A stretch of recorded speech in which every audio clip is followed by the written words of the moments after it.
आणि आता पाहूयात सविस्तर विशेष। बीबीसीच्या डॉक्युमेंटरीच्या विरोधामध्ये माजी न्यायाधीश, निवृत्त लष्करी अधिकारी एकवटलेले आहेत। तब्बल 300 पेक्षा जास्त महत्त्वाच्या व्यक्तींनी खुलं पत्र लिहून डॉक्युमेंटरीवरती आक्षेप घेतलाय। देशाची प्रतिमा मलिन करणारी डॉक्युमेंटरी सोशल मीडिया प्लॅटफॉर्मवरून काढण्याचे आदेश देण्यात आले। मात्र तरीही काही संघटनांकडून वाद निर्माण करण्यासाठी डॉक्युमेंटरी दाखवण्याचे उद्योग सुरू आहेत। कारण पुण्यातल्या FTII मध्ये नाहक वाद सुरू करण्यात आलेला आहे।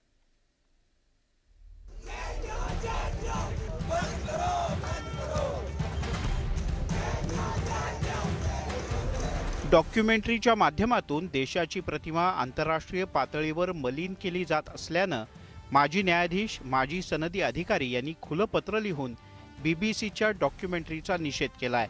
बीबीसीच्या इंडिया द मोदी क्वेश्चन या 2 भागांच्या डॉक्युमेंटरीत उघडपणे पक्षपात केल्याचा आरोप होतोय। 2002 मध्ये गुजरातमध्ये झालेल्या जातीय दंगलीत 1000 पेक्षा जास्त लोक मारले गेल्याचा उल्लेख या डॉक्युमेंटरीमधून करण्यात आलाय। नरेंद्र मोदी यांनी गुजरात हिंसाचारासाठी आपण कोणत्याही प्रकारे जबाबदार असल्याचा आरोप फार वर्षांपूर्वीच नाकारलाय। तसंच सर्वोच्च न्यायालयानं सुद्धा नरेंद्र मोदी यांना या प्रकरणातून दोषमुक्त केलंय। असं असतानाही पंतप्रधान मोदींची बदनामी करण्याचा कट या माध्यमातून आखण्यात आल्याचं स्पष्ट होत आहे। पुण्यातील राष्ट्रीय चित्रपट आणि दूरचित्रवाणी संस्थेत बीबीसीची डॉक्युमेंटरी दाखवण्यात आल्याचं उघड झालंय। डॉक्युमेंटरी तर एक पर्सनचा पर्स्पेक्टिव्ह आहे, त्या फिल्म मेकरचा दृष्टिकोन आहे, म्हणजे पर्स्पेक्टिव्ह आहे। तर लोकांवर सोडून द्या किती खोटा आहे खरा आहे ते डिसाईड करतील। FTII प्रशासनाला ही माहिती कळल्यानंतर याबद्दल चौकशी करण्यात येणार असल्याचं स्पष्ट करण्यात आलं। FTII मधील विद्यार्थी संघटनांनी डॉक्युमेंटरीचं स्क्रीनिंग केलं होतं, त्यामुळे 100 पेक्षा जास्त विद्यार्थी त्यावेळी एकत्र आले होते। केंद्र सरकारच्या आदेशानंतर सुद्धा अशा प्रकारे स्क्रीनिंग करणं हे विद्यार्थ्यांना शोभणारं नाही। देशाची प्रतिमा कलंकित करण्याच्या कटापासून विद्यार्थ्यांनी दूर राहणं गरजेचं आहे, असंही मत व्यक्त होत आहे। Bureau report, news 18 Lokmat. Hindu जन आक्रोश मोर्चावरून आता राजकीय आक्रोश सुरू झालेला आहे। केंद्र आणि राज्यात सत्ता असताना भाजपला जन आक्रोश का करावा लागतोय असा प्रश्न संजय राऊत यांनी उपस्थित केलेला आहे। तर राऊत यांच्या प्रश्नाला राधाकृष्ण विखे पाटील यांनी सणसणीत उत्तर दिलंय। लव जिहाद आणि धर्मांतराला शिवसेना ठाकरे गटाचा पाठिंबा आहे का, असा रोखठोक सवाल विखे पाटलांनी संजय राऊतांना विचारलाय। हिंदू जन आक्रोश ते राजकीय आक्रोश, हिंदूंचा आक्रोश नव्हे तर भाजपची रॅली। संजय राऊतांची भाजपवर टीका। लव जिहादला तुमचा पाठिंबा आहे का? शिवसेनेचा लव जिहादला पाठिंबा आहे का? विखे पाटलांचा रोखठोक सवाल। मुंबईत रविवारी काढण्यात आलेल्या जन आक्रोश मोर्चावरून पडसाद उमटायला सुरुवात झाली आहे। हिंदूंचा आक्रोश, हिंदू नेत्यांचं अपयश या अग्रलेखातून भाजपच्या वरिष्ठ नेत्यांवर निशाणा साधण्यात आला। केंद्रात आणि राज्यात प्रखर हिंदुत्ववादी सरकार असताना हिंदुत्व खतऱ्यात येतच कसं, असा सवाल अग्रलेखातून उपस्थित करण्यात आलाय। मोदी शहांच्या रामराज्यात आक्रोश मोर्चा निघावा हे आश्चर्यच असल्याचा टोला संजय राऊतांनी लगावला। ती भारतीय जनता पक्षाची रॅली होती, ती काय हिंदू आक्रोश वगैरे नाव दिलंय जन आक्रोश असं काय नव्हतं। मला तर असं वाटतंय की भारतीय जनता पक्ष महाराष्ट्र युनिट जे आहे त्यांनी हा नरेंद्र मोदी विरुद्ध हा आक्रोश मोर्चा काढला की काय क्षणभर। कारण हिंदू जन आक्रोश मोर्चा जर निघाला असेल या महाराष्ट्रामध्ये तरी आव्हान मोदींना आणि शहांना आहे। संजय राऊतांनी जन आक्रोश मोर्चावर टीका करत पक्षाच्या वरिष्ठ नेत्यांवरही निशाणा साधल्यानं भाजपच्या नेत्यांनीही जोरदार पलटवार केलाय। जन आक्रोश मोर्चा भाजपचा नव्हे तर सकल हिंदू समाजाचा होता याची आठवण राधाकृष्ण विखे पाटलांनी करून दिली आहे। तर संजय राऊतांनी आता हिंदू शब्दाशी फारकत घेतल्याचा टोला गिरीश महाजनांनी लगावलाय। पण मूळ हिंदुत्वाची फारकत घेतलेल्या ठाकरे सेनेला या मोर्चा संबंधी बोलण्याचा अधिकारच नाही आहे। मोर्चा काहीच कोणत्या सरकारविरुद्धमध्ये नव्हता। जागृती करण्यासाठी हा जो लव जिहादचा जो एकूण प्रकार राज्यामध्ये सुरू आहे किंवा धर्मांतराचा विषय आहे, यामध्ये त्यात कडक कायदा झाला पाहिजे ही मागणी होती. त्यात वावगं काय होतं? मग शिवसेनेचा लवजियातला पाठिंबा आहे का? मला असं वाटतंय की आता संजय राऊत यांना त्यांच्या डोळ्यावर आता मला वाटतं त्याचं ऑपरेशनच करावं लागेल डोळ्याचं त्यांच्या. म्हणजे मोतीबिंदू जसा येतो ना तसा त्यांचा डोळ्यावर कुठला तरी एक बिंदू आलेला आहे आणि तो हिंदुत्व विरोधी दिसतोय. परवा आपण बघितलं असेल राहुल गांधी बरोबर कुठे काश्मीरमध्ये त्याच्यासोबत फिरतायत. आता सध्या त्यांनी सगळी हिंदुत्वाची फारकत घेतलेली आहे. राऊतांनी आणि विशेष करून त्यांच्या सेनेने उद्धवजींच्या हिंदुत्वापासून फारकत घेतलेली दिसते. शिवसेना ठाकरे गटाकडून ज्वलंत हिंदुत्वाचा पुरस्कार केला जातो. त्याला आता भाजप आणि शिंदे गटानं प्रचंड शक्ती प्रदर्शन करून आम्हीच हिंदुत्वाचे पुरस्कर्ते आहोत असा संदेश दिलाय. त्यामुळे आपणच हिंदुत्वाचे खरे कैवारी असल्याचं दाखवून देण्यासाठी शिवसेना ठाकरे गटाचा आटापिटा सुरू असल्याचं दिसून येत आहे. Bureau report, news 18 Lokmat. Aditya ठाकरेंच्या मतदारसंघातील माजी नगरसेवक संतोष खरात यांनी बाळासाहेबांच्या शिवसेनेमध्ये प्रवेश केला. मतदारसंघामध्ये 3 आमदार असूनही विकास कामं होत नसल्याचा आरोप संतोष खरात यांनी केलेला आहे. तर संतोष खरात वर्षभर कुठे होते हेच माहीत नाही असा टोला आमदार सचिन अहिर यांनी लगावलाय. वरळीच्या गडाला अखेर तडा. आदित्यच्या मतदारसंघात शिंदेंची एंट्री. ठाकरे गटाचे खरात शिंदेंच्या घरात. ठाकरे गटात असंतोष, शिंदेंचा संतोष. आदित्य ठाकरेंच्या वरळी मतदारसंघातील शिवसेना ठाकरे गटाचे नगरसेवक संतोष खरात यांनी शिंदे गटाचा झेंडा हाती घेतलाय. महाविकास आघाडी सरकारच्या कार्यकाळात आदित्य ठाकरेंचा मतदारसंघ असल्यानं वरळीवर लक्ष केंद्रित करण्यात आलं होतं. मतदारसंघात मोठ्या प्रमाणात विकास कामं झाल्याचा दावा ठाकरे गटाकडून करण्यात येत होता. मात्र ठाकरे गटाचा विकासाचा दावा संतोष खरातांनी फेटाळून लावलाय. ठाकरे गटात फक्त गटबाजी सुरू असल्याचा आरोप त्यांनी केलाय. तर वरळीत फक्त नारळ फोडले जातात, विकास कामं होत नाहीत असा टोला बाळासाहेबांच्या शिवसेनेनं लगावलाय. संपूर्ण महाराष्ट्राचा विचार केला आणि माझ्या विभागाचा पण विचार केला मी की ज्या गतीने शिंदे सरकार स्पीडनी काम करत आहे आणि लोकांची आश्वासनांची पूर्तता करत आहे हे पाहून मी शिंदे गटामध्ये प्रवेश केला. मला ज्या दिशेने माझ्या वॉर्डची कामं पाहिजे होती, त्या वळीची कामं पाहिजे होती, त्या हिशोबाने करण्याची जे स्पीड हवा होता तो स्पीडसाठी मी गेलो. गटातटाचं राजकारण एवढं चाललेलं आहे की जर यांनी नारळ फोडला तर त्या नारळाचं ते फोडलेलं काम कसं होऊ नये यासाठी दुसरा गट काम करतो. त्याच्यामुळे आज जो वरळीमध्ये सावळा गोंधळ सुरू आहे त्याचं कारण मुळात हे. त्याच्यामुळे असं सर्वसामान्य शिवसैनिक किंवा जो नगरसेवक आहे हा भरडला जातो. कारण नारळ फोडल्यानंतर काम करून घ्यायची जबाबदारी, आता ते माजी नगरसेवक आहे त्याच्यामुळे काम करून घ्यायची जबाबदारी आमदारांची असते.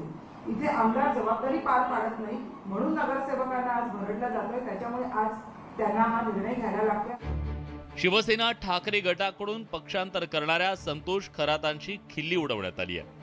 आम्ही संतोष खरात यांना शोधत होतो, बरं झालं ते कोणत्या तरी गटाला जाऊन मिळाले असं म्हणत सचिन अहिर यांनी खरात तिकडे तरी काम करतील का असा चिमटा काढलाय. ते कुठे भेटले कुठे? वर्षभर तर आम्हालाच भेटत नाहीये. इकडे वर्षभर झालं अजून नारळ फोडून घेऊन लोकांची जे कामं आहेत ते जे अर्धवट सोडून घेऊन लोक शोधतायत. तर आता किमान शिंदे गटाला जाऊन तरी ते भेटल्यामुळे ते आहेत ह्याची तरी खात्री आम्हाला झालेली आहे. चांगली गोष्ट आहे. कारण वर्षभर अगोदरच त्यांना हे कळून चुकलं होतं की आपल्याला परत इकडे उमेदवारी ही काय मिळणार नाही. घराघरात संतोष खरात अशी घोषणा देऊन संतोष खरात निवडून आले. आता तेच संतोष खरात शिंदे गटाच्या घरात डेरे दाखल झालेत. पालिका निवडणुकीच्या आधी आदित्य ठाकरेंच्या मतदारसंघात दणका बसल्यानं ठाकरे गटाच्या अडचणी वाढल्यात. Bureau report, news 18 Lokmat. ठाण्यामध्ये सध्या जोरदार युद्ध सुरू आहे. मात्र तिथल्या युद्धामध्ये बॉम्बचा नव्हे तर बॅनर्सचा वापर केला जातोय. प्रतिस्पर्धी पक्षाला नामोहरम करण्यासाठी ठाण्यामध्ये बॅनर अण्वस्त्रासारखी डागली जात आहेत. पाहूयात पॉलिटिकल वॉरचा हा विशेष रिपोर्ट. ठाण्यात बॅनरच्या युद्धामुळे राजकीय वातावरण तापलंय.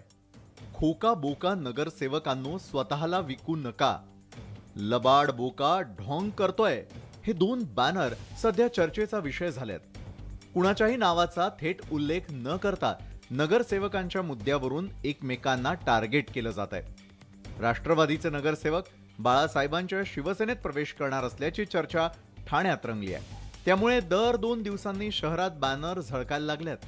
ठाण्यातील राष्ट्रवादी काँग्रेसचे 22 माजी नगरसेवक पक्षांतर करणार असल्याची चर्चा शहरात सुरू आहे। त्यामुळे नगरसेवकांनी पक्षांतर करू नये हा बॅनर मागचा हेतू असल्याचं स्पष्ट झालंय। बघा, जे काही बॅनर लागलेले काल कोणी लावलेले सगळ्यांना माहिती आहेत की कुणाचे साथीदार आहेत, कुणाच्या बरोबर असतात। मला त्याविषयी कोणी लावले किंवा लावायला लावले हा विषय असतो। कळव्यातील उड्डाण पुलाच्या मार्गावर लागलेला लबाड बोका ढोंग करतोय हे बॅनर आमच्या पक्षानं लावलं नसल्याचं नरेश म्हस्केंनी सांगितलं। कशाला बाळासाहेबांच्या शिवसेनेला लावायला पाहिजे? खालती नाव लिहिलेलं आहे त्यांनी, आणि काय काय चुकीचं लावलंय हो? त्या बॅनरवर काय चुकीचं लावलंय तुम्हाला माहिती आहे ना? लबाड लांडगा ढोंग करतंय, तसं ते गाणं आहे, लबाड बोका ढोंग करतंय, म्हणजे मी साळसूत आहे, मी खूप सज्जन आहे राजकारणात, याचं ढोंगच करतायत ना हे लोक। शहरात गाजत असलेल्या प्रकरणावरती जितेंद्र आव्हाडांनी जास्त बोलणं टाळलं। नगरसेवक गेले तर जाऊ देत अशी प्रतिक्रिया आव्हाडांनी दिली, तर नगरसेवकांना आवाहन करणारे बॅनर राष्ट्रवादी काँग्रेसनं लावलेले नाहीत असा दावा पक्षाकडून करण्यात आलाय। बॅनर लागलेले आहे, अजून वाचलेले नाही। यापूर्वी सर राष्ट्रवादीकडे बॅनर लावले गेले होते त्या नगरसेवकांच्या संदर्भातले, राष्ट्रवादीने ना लावले। शहरात लावलेले बॅनर कुणी लावले हे दोन्ही पक्षांकडून कुणीही उघडपणे मान्य करत नाही। मात्र यामागे कोण आहे हे ठाण्यातल्या सुज्ञ जनतेला माहिती आहे। एकंदरीतच पालिका निवडणुकीच्या तयारीला वेग आल्याचं या बॅनर्सवरून स्पष्ट होत आहे। Ganesh Gaikwad, news 18 Lokmat, Thane. Banner bomb नंतर आता पाहूयात खरेखुरे बॉम्ब। देशाच्या तोफखान्यामध्ये दाखल झालेल्या स्वदेशी अत्याधुनिक हायड्रोलिक धनुष तोफेनं ताकद दाखवून दिलेली आहे। देवळालीमधल्या गोळीबार मैदानावरती झालेल्या युद्धभूमी अभ्यासाअंतर्गत झालेली प्रात्यक्षिकं पाहून शत्रूच्या उरात धडकी भरली आहे।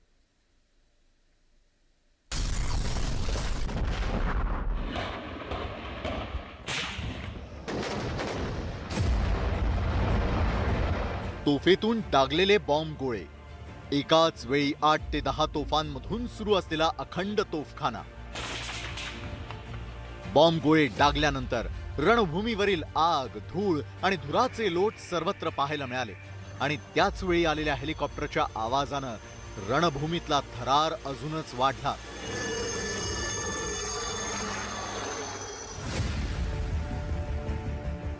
भारतीय तोफखान्याची मदार असलेल्या स्वदेशी अत्याधुनिक हायड्रोलिक धनुष तोफेसह K9 वज्र, अल्ट्रालाइट होवित्झर, बोफोर्स यासारख्या शक्तिशाली तोफांनी शत्रूच्या तळांवर आग ओकली।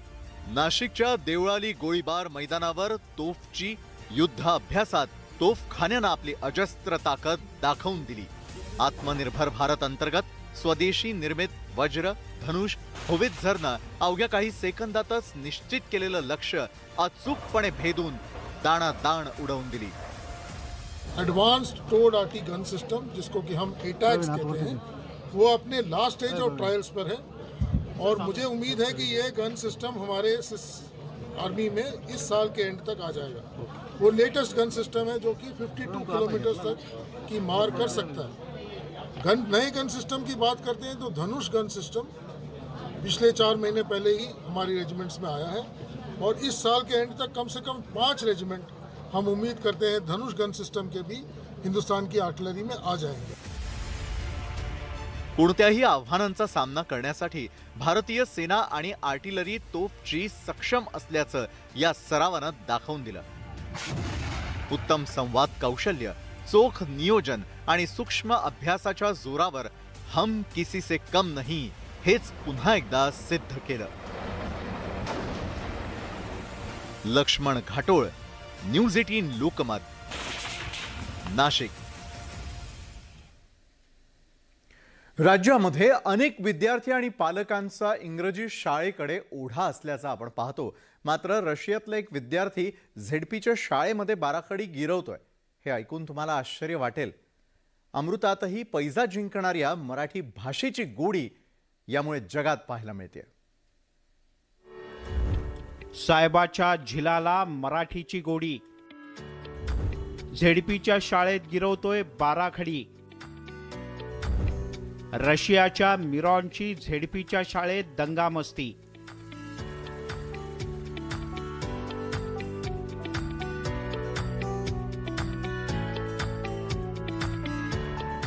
सिंधुदुर्ग जिल्ह्यातल्या आसगावच्या जिल्हा परिषदेच्या शाळेत विद्यार्थ्यांच्या सोबत खेळणारा हा मुलगा आहे मिरॉन. गोरा गोमटा दिसणारा मिरॉन थेट रशियातून इथे आलाय.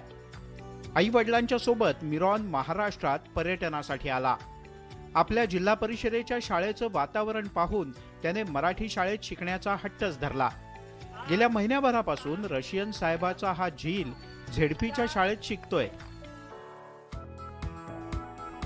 शाळेतले सर्व शिक्षक त्याच्या समरसतेचं कौतुक करतात आणि त्याला आवडीने शिकवतात सुद्धा.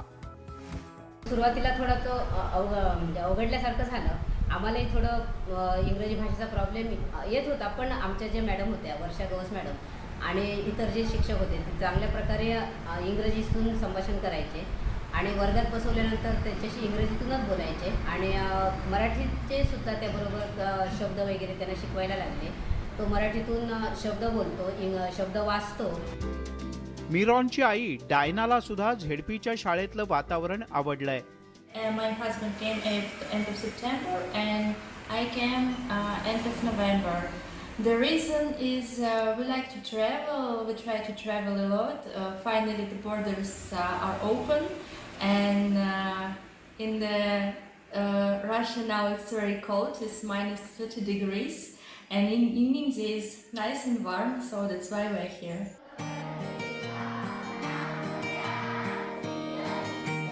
कधी काळी जिल्हा परिषदेच्या शाळेत शिकलेले पालक झेडपीच्या शाळेच्या नावानं बोट मोडत असतात. हायफाय कॉन्व्हेंट शाळेत शिकणाऱ्या मुलाला झेडपीच्या शाळेची भुरळ पडावी ही सामान्यांच्या डोळ्यात अंजन घालणारी बाब आहे. विशाल रेवडेकर, न्यूज 18 लोकमत, सिंधुदुर्ग. गुन्हेगारीवरती आधारित क्राईम पेट्रोल हा कार्यक्रम पाहून चोऱ्या करणाऱ्याला पोलिसांनी जेरबंद केलेलं आहे. त्यानं जैन मंदिरामध्ये हात साफ केलेला होता. मात्र सीसीटीव्ही कॅमेऱ्यामध्ये कैद झालेल्या चित्रफितीवरून पोलिसांनी त्याच्या मुसक्या आवळल्यात. नाव भरत सुखराज दोशी, वय 53 वर्ष, राहणार रामचंद्र लेन, मालाड पश्चिम. मुंबई पोलिसांनी जेरबंद केलेल्या भरत दोशीचा खरा चेहरा जगासमोर आलाय. त्यानं मुंबईतील अनेक जैन मंदिरांमध्ये हात साफ केला होता. पण जास्त काळ त्याचा धंदा लपून राहिला नाही. अखेर पोलिसांनी त्याच्या मुसक्या आवळण्यात यश मिळवलं. आरोपी भरत दोशीनं चोरी करण्यासाठी जैन मंदिरांना टार्गेट केलं होतं. जैन मंदिरात पूजा करण्याच्या बहाण्यानं तो जात असे. त्यासाठी जैन पुजाऱ्यांप्रमाणे खास वेशभूषा तो करत होता. त्यामुळे त्याच्यावर इतरांना संशय येत नसे आणि त्याचाच गैरफायदा घेऊन तो मंदिरातील सोन्या चांदीच्या वस्तू लंपास करत असे. जैन मंदिरातील सीसीटीव्ही कॅमेऱ्यात त्याचा हा कारनामा कैद झालाय. या चित्रफितीत दिसत असलेली ही व्यक्ती दुसरी तिसरी कुणी नसून तो सुखराज दोशी है.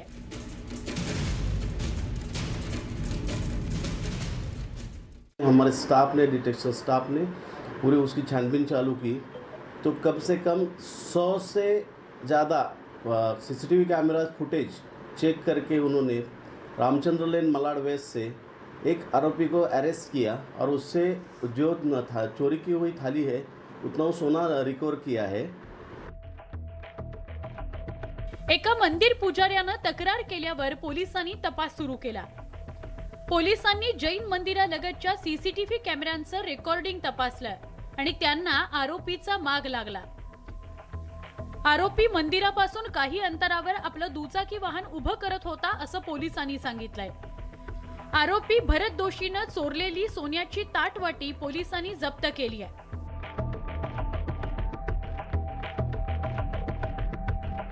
तो क्राइम पेट्रोल देख के उसने वो पूरा आइडिया वहाँ से लिया है वो मास्क पहन कर, मैं चेहरे पे मास्क पहनता था, और रोड पे जो बाकी जो कैमरे हैं वो कैमराज भी चुकाने का कोशिश कर रहा था। रोड चेंज करके जहाँ पे कैमरा नहीं है उसी रूट से वो मतलब चोरी करके निकल जाता था।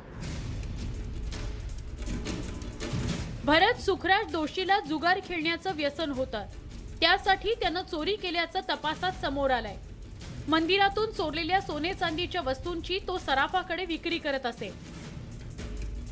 त्यानं अनेक जैन मंदिरांमध्ये चोऱ्या केल्याची कबुली दिली आहे। भरतच्या अटकेमुळे मंदिरातील चोरीच्या आणखी काही गुन्ह्यांचा उलगडा होण्याची शक्यता वर्तवली जाते। Bureau report, news 18 Lokmat.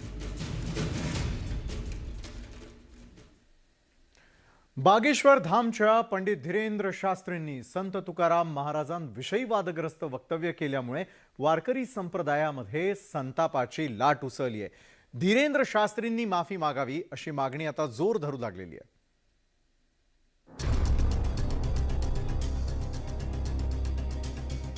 मध्य प्रदेशातील बागेश्वर धामचे पंडित धीरेंद्र शास्त्री पुन्हा एकदा वादात सापडले। त्यांनी संत श्रेष्ठ जगद्गुरु तुकाराम महाराजांविषयी वादग्रस्त वक्तव्य केले। तुकोबरायांना त्यांच्या पत्नी मारहाण करत होत्या असा अजब दावा धीरेंद्र शास्त्रींनी केला आणि त्यांच्या या आक्षेपार्ह वक्तव्यामुळे नव्या वादाला तोंड फुटलंय। संत तुकाराम महाराष्ट्र के एक ऐसे महात्मा जिनकी लुगाई रोज मारती थी, उन्हें रोज पीटती थी डंडे से। तो किसी ने उनको पूछा, तुम लुगाई से पिटते हो, बीवी से पिटते हो, शर्म नहीं आती? संत तुकाराम बोले, ईश्वर की कृपा है कि मुझे पीटने वाली लुगाई मिली। बोले, इसमें कृपा कौन सी हुई ईश्वर की? बोले, वाह, अगर प्रेम करने वाली लुगाई मिलती तो हम भगवान से प्रेम नहीं करते, लुगाई के ही चक्कर में पड़े रहते। पीटने वाली मिली तो वो मौका तो दे रही कि तुम मेरे चक्कर में कहां पड़ा, चल राम जी के चरणों में जा। तुकाराम महाराजांविषयीच्या या वक्तव्यानंतर धीरेंद्र शास्त्रींविरोधात राज्यभरात संतापाची लाट उसळली आहे। तुकाराम महाराजांच्या वंशजांनीही याविषयी तीव्र नाराजी व्यक्त केली आहे। संत तुकाराम महाराज संस्थानही याविषयी आक्रमक भूमिका घेतली आहे। तुकोबरायांचा अपमान करणाऱ्यांवर कठोर कारवाई करावी अशी मागणी केंद्र आणि राज्य सरकारकडे केली आहे। की जे जे भेटेभूत तेथे मानिजे भगवंत या स्वरूपाचे तुकोबाराय होते। त्यामुळं त्यांच्या बाबतीत IQ किंवा इतर वाचनीय जी चिंतनीय नाही अशी माहिती ऐकून आपण असं काही चुकीचं वक्तव्य करू नये। शासनाला विनंती करतो की संतांवरती कोणी काय बोललं तर त्याचा एक कायदा बनवा, जेणेकरून अशा गोष्टींना पायबंद बसेल। संत तुकाराम महाराष्ट्र के एक ऐसे महात्मा जिनकी लुगाई रोज मारती थी, उन्हें रोज पीटती थी डंडे से। वारकरी संप्रदायानं धीरेंद्र शास्त्रींच्या वक्तव्याचा निषेध केलाय। धीरेंद्र शास्त्रींनी तुकाराम महाराजांची माफी मागावी अशी मागणी भाजपच्या आध्यात्मिक आघाडीच्या तुषार भोसलेंनी केली आहे। बागेश्वर धाम तथा पंडित धीरेंद्र शास्त्री यांनी जगद्गुरु तुकाराम महाराजांबद्दल बोलताना एक चुकीचा संदर्भ दिलाय आणि ज्यातून संत तुकाराम महाराज आणि त्यांच्या धर्मपत्नींच्या प्रतिमेला ठेच पोहोचली आहे। यातून केवळ वारकरी संप्रदायाचा नाही तर सबंध महाराष्ट्राचा अपमान झालाय आणि म्हणून आम्ही मागणी करतो की त्यांनी लवकरात लवकर जगद्गुरु तुकाराम महाराजांची माफी मागावी।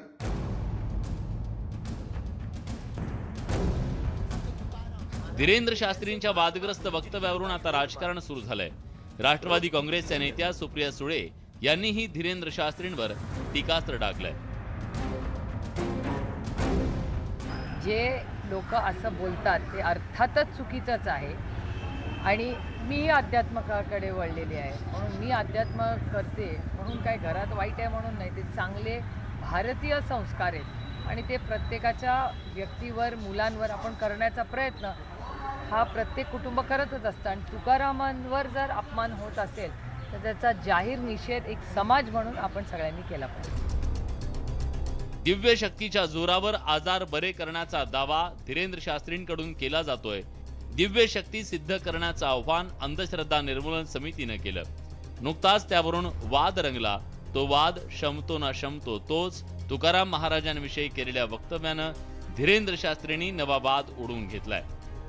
संत तुकाराम महाराष्ट्र के एक ऐसे महात्मा जिनकी लुगाई रोज मारती थी उन्हें, रोज पीटती थी डंडे से।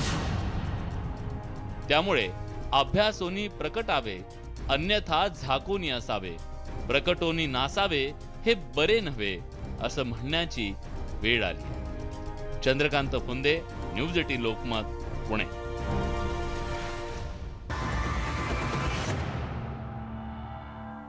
ब्रेक नंतर आपल्या सगळ्यांचं पुन्हा एकदा स्वागत। नाशिक पदवीधर मतदारसंघामध्ये सत्यजित तांबे आणि शुभांगी पाटील यांच्यामध्ये प्रमुख लढत आहे।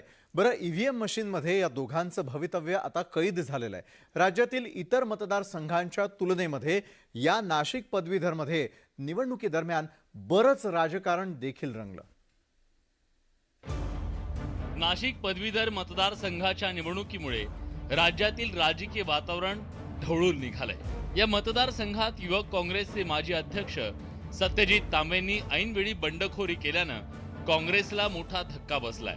तसंच राजकीय समीकरण सुद्धा बदललंय। सत्यजित तांबे आता आपल्या सर्वांना ठाऊक आहे की राज्यामध्ये एक जे तरुण मुलं नेतृत्व करतायत, युवा नेतृत्व आहे, त्यामध्ये एक विजनरी, एक दृष्टिकोन असलेलं असं एक चांगलं नेतृत्व आहे। वेगवेगळ्या विषयाचं सखोल ज्ञान त्यांना आहे आणि त्यामुळे असं एक नेतृत्व द्यावं असं आमचं ठरलं आणि म्हणून सत्यजित तांबे यांचा अर्ज आम्ही त्या ठिकाणी भरलेला आहे। तांबेंच्या बंडखोरीपूर्वी या निवडणुकीत धनंजय जाधव, धनराज विस्पुते आणि शुभांगी पाटील यांच्याकडे भाजपचे संभाव्य उमेदवार म्हणून पाहिलं जात होतं।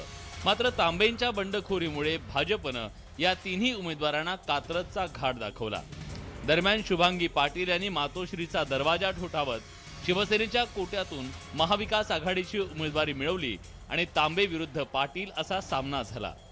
माननीय उद्धव साहेबांशी माझी चर्चा झाली। राऊत साहेबांनी आत्ताच तुम्हाला तुमच्याच माध्यमाने सांगितलं, राऊत साहेबांनी जो विश्वास दाखवलेला आहे, शिवसैनिकांचा विश्वास आहे। नाना पटोले साहेबांशी माझी चर्चा चालू आहे, अजितदादांशी माझी चर्चा चालू आहे, माननीय आमचे जयंत पाटील साहेबांची चर्चा आहे। नक्कीच एक सामान्य कार्यकर्त्याला घराणेशाही लोटून न काम करणाऱ्याला त्यांनी विश्वास आता दाखवला नाही। पहिली महिला पदवीधर आमदार कोण देईल तर महाविकास आघाडी जनता देईल। भाजपनं तांबेंसमोर कोणताही उमेदवार न देण्याची खेळी करून तांबेंसाठी वाट मोकळी करून दिली। दरम्यान ग्रामविकास मंत्री गिरीश महाजन यांनी धनंजय जाधव आणि धनराज विस्पुतेंच्या माघारीसाठी शिष्टाई केली। भाजपनं शेवटच्या क्षणापर्यंत आपला पाठिंबा उघड केला नाही आणि सत्यजित तांबेही पाठिंबा मागण्यासाठी भाजपकडे गेले नाही। याचं कारण होतं या निवडणुकीत निर्णायक असलेल्या पुरोगामी संघटनांची मतं। भाजपनं पाठिंबा जाहीर केला असता तर पुरोगामी संघटनांनी सत्यजित तांबेंकडे पाठ फिरवली असती आणि ती जोखीम सत्यजित तांबे यांना पत्करायची नव्हती। म्हणूनच शेवटच्या क्षणापर्यंत ना भाजपनं पाठिंबा जाहीर केला ना तांबे भाजपकडे गेले। मतदानाच्या दिवशी मात्र राधाकृष्ण विखे पाटलांनी सत्यजित तांबेंना पाठिंबा जाहीर केला आणि तांबे भाजप यांच्यातली छुपी युती उघड झाली। आता आमच्या सगळ्या कार्यकर्त्यांनी सत्यजित तांबेंना मतदान करण्याचा निर्णय घेतलेला आहे। तर तो कार्यकर्त्यांच्या स्तरावर तो निर्णय झालेला आहे। निर्णय घेण्याचा तरुण आहे, होतकरू आहे, तर त्याला संधी दिली पाहिजे म्हणून आम्ही तो एक आमच्या स्तरावर तो कार्यकर्त्यांनी निर्णय घेतला आणि ती मला वाटतं त्याला मतदान करण्याचं आव्हान लोकांनी आता करायला सुरुवात केलेली आहे। राधाकृष्ण विखे पाटलांचा या प्रतिक्रियेनंतर सत्यजित तांबे यांनी आपल्या सर्व पक्षांचा पाठिंबा असल्याची सर्वासारव केली। मात्र भाजपशी असलेल्या छुप्या युतीवर उघडपणे बोलायला नकार दिला। जे मागच्या 10 दिवसामध्ये 15 दिवसामध्ये जे राजकारण झालं, ज्याच्यातून आमच्या परिवाराला आरोपीच्या पिंजऱ्यामध्ये उभा करण्याचा प्रयत्न काही लोकांनी केला, याच्यावर जे अर्धसत्य ठेवून ज्या पद्धतीने एकच बाजू मांडली गेली, आम्ही मुद्दाम याच्यामध्ये कुठली प्रतिक्रिया यासाठी दिली नाही, कारण शब्दाने शब्द वाढू नये। आपण ज्या पक्षामध्ये आयुष्यभर राहिलो त्या पक्षाला अजून त्या ठिकाणी लोकांसमोर त्याचं हे करू नये म्हणून आम्ही खरं तर बोललो नाही। वेळ आल्यावर आम्ही ह्या सगळ्या प्रश्नांना उत्तरं देणार आहे। नाशिक पदवीधर निवडणुकीतील या राजकीय घडामोडींमुळे उत्तर महाराष्ट्रातील राजकारण ढवळून निघालं। आपल्याला प्रतिस्पर्धी ठरू पाहणाऱ्या राधाकृष्ण विखे पाटलांना थोपवण्यासाठी तसंच काँग्रेसला धक्का देण्यासाठी फडणवीसांनी ही राजकीय खेळी केल्याची राजकीय वर्तुळात चर्चा आहे। काँग्रेसमधून सत्यजित तांबे यांना पक्षात थांबवण्यासाठी म्हणा किंवा त्यांना उमेदवारी देण्यासाठी म्हणा अशी कुठली हालचाल झाली नाही.